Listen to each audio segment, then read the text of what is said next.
लंबे बाल वाले जो मुझे चाहते हो बैठ जाओ, जो नहीं चाहते हो खड़े रहो। मेरे भाइयों,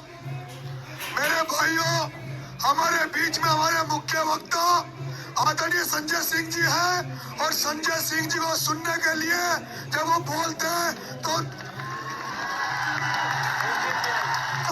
उपाध्यक्ष है मोहम्मद शफी जी वो बोलेंगे और उस प्रधान कार्यालय में खाने की व्यवस्था करिए। हम सारे लोग यहाँ से पैदल आज जी वसुंधरा जी ने भी किया, कांग्रेस के नेताओं ने भी किया, लेकिन आज जो रोड शो होगा वो मॉग रोड से लेकर अंत तक होगा। इसलिए अभी मोहम्मद शफी साहब बोलेंगे, उसके बाद संजय सिंह को आप सब सुनेंगे और उसके बाद मेरे साथ सारे के सारे लोग अंत तक चलेंगे। मोहम्मद शफी साहब।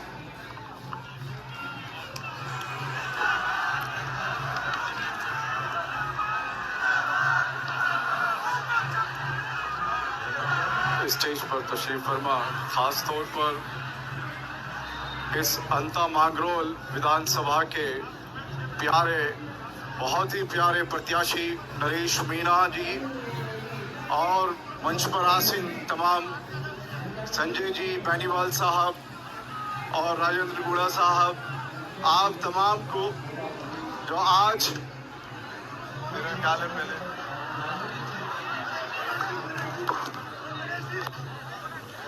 हमारे अतिथियों का स्वागत सम्मान बड़ा हार पहनाकर किया जा रहा है। इसके पश्चात शफी साहब अपना उद्बोधन जारी रखेंगे। जैसा नरेश भाई ने आपसे कहा, तो आप सब नरेश भाई के क्रांतिकारी सिपाही यहाँ से नहीं जाएंगे। आदरणीय शफी साहब।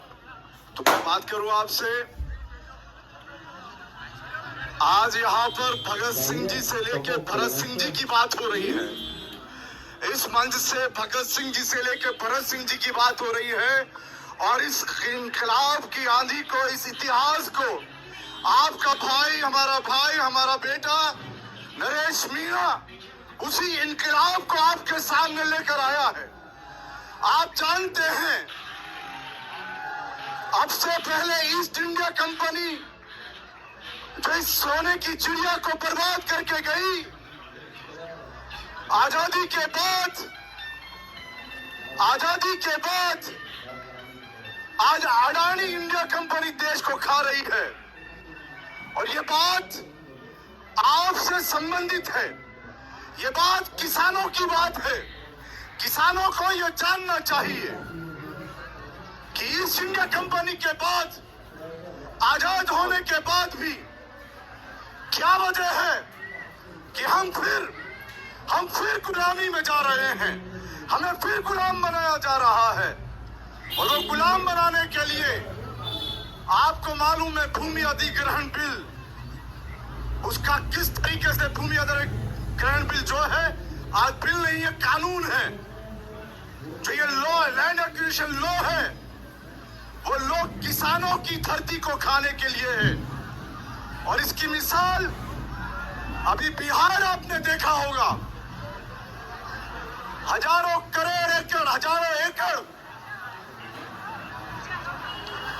हजारों एकड़ जमीन ये सरकार ने किसानों से झपट ली, फोकट में किसानों से ले ली। और लेने के बाद सुबह से बैठे हैं, और किसानों से ये लेने के बाद अडानी को परोस दी।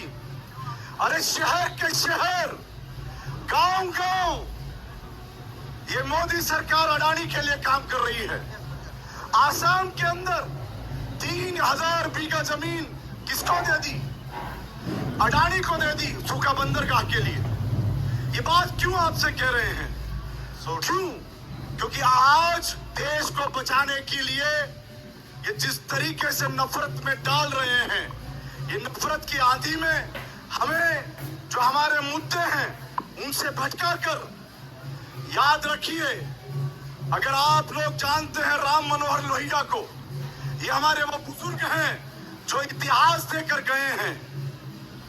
अगर आप अभी नहीं संभले तो याद रखिए, ये देश बिक जाएगा। ये लोग एयरपोर्ट बेच चुके हैं, प्लेटफॉर्म बेच चुके हैं, खेल मैदान बेच चुके हैं। क्यों नरेश मीणा की जरूरत है? कौन है नरेश मीणा? ये सोच समझकर social democratic party of India ने एसडीपीआई ने समर्थन दिया, साथ दिया।